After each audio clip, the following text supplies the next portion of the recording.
জন্মগতভাবে লাল চুলের অধিকারী মানুষের সংখ্যা বিরল, তাই রাঙা কেশিদের জন্য নেদারল্যান্ডসে আয়োজন করা হয়েছে ভিন্নধর্মী এক উৎসব।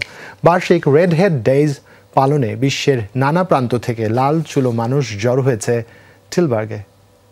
শিয়া বাটার ও ভিটামিন ই সমৃদ্ধ lily glam beauty soap. Lily, always beautiful.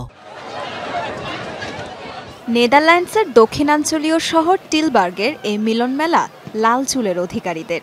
পৃথিবীর নানা প্রান্তের প্রায় 10,000 রাঙা কেশি অংশ নিয়েছেন বিখ্যাত এই আয়োজনে।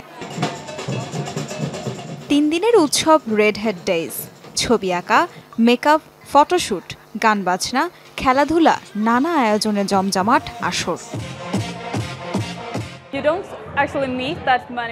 লাল চুলের মানুষ দেখা যায় না বললেই চলে, কিন্তু এখানে যেদিকেই তাকাই সেখানেই লাল চুলের মেয়ে।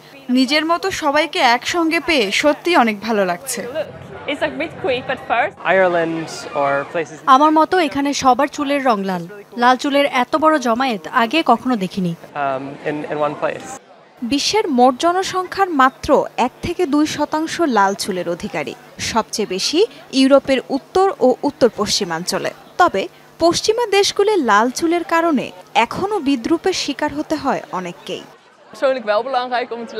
এই উৎসব আমাদের আত্মবিশ্বাসের যোগান দেয়। প্রাইমারি এবং সেকেন্ডারি স্কুলের বাচ্চারা এখনো বুলির শিকার হয় লাল চুলের কারণে। এখানে এলে মনে হয় আমরা আসলে একা নই। ডাচে উৎসব শুরুর ঘটনাটিও কিন্তু বেশ মজার। 2005 সালে একটি কাজের জন্য 15 জন লাল চুলের মডেল চেয়ে বিজ্ঞাপন দিয়েছিলেন চিত্রকর বার্ট রুয়েনহর্স্ট।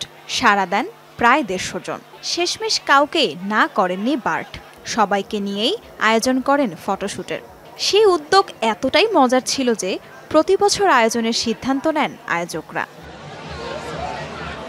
2013 সালের রেড হেড ডেইজের গ্রুপ ছবিটি নাম লিখিয়েছিল গিনেস বুক অফ ওয়ার্ল্ড রেকর্ডের পাতায়, যেখানে এক ফ্রেমে বন্দী হয়েছিলেন 1672 রাঙা কেশি।